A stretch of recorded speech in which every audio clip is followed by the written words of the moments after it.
พ้นทนไปอยู่กับเรือไกลมองพรานทะเลเร่ไปอยู่ห่างไกลกลางสายชน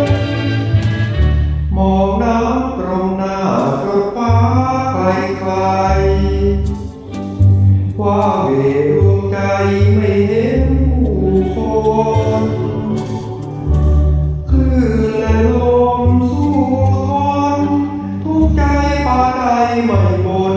สู้แดดฝนและป่ากาย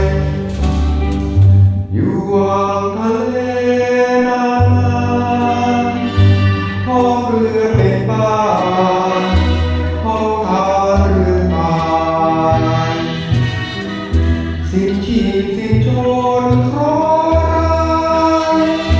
ศพฝังลอยง่ายฝากเอาไว้ใต้คงคาเพียงเห็นริมฝั่งสักครั้งดีใจ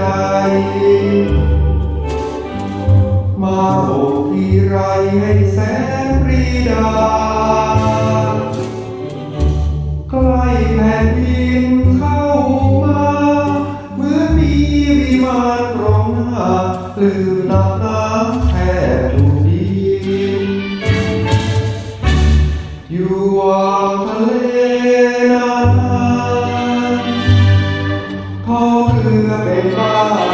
นท้องทานเรือตายสิ้นชีพสิ้นชนเพราะรัก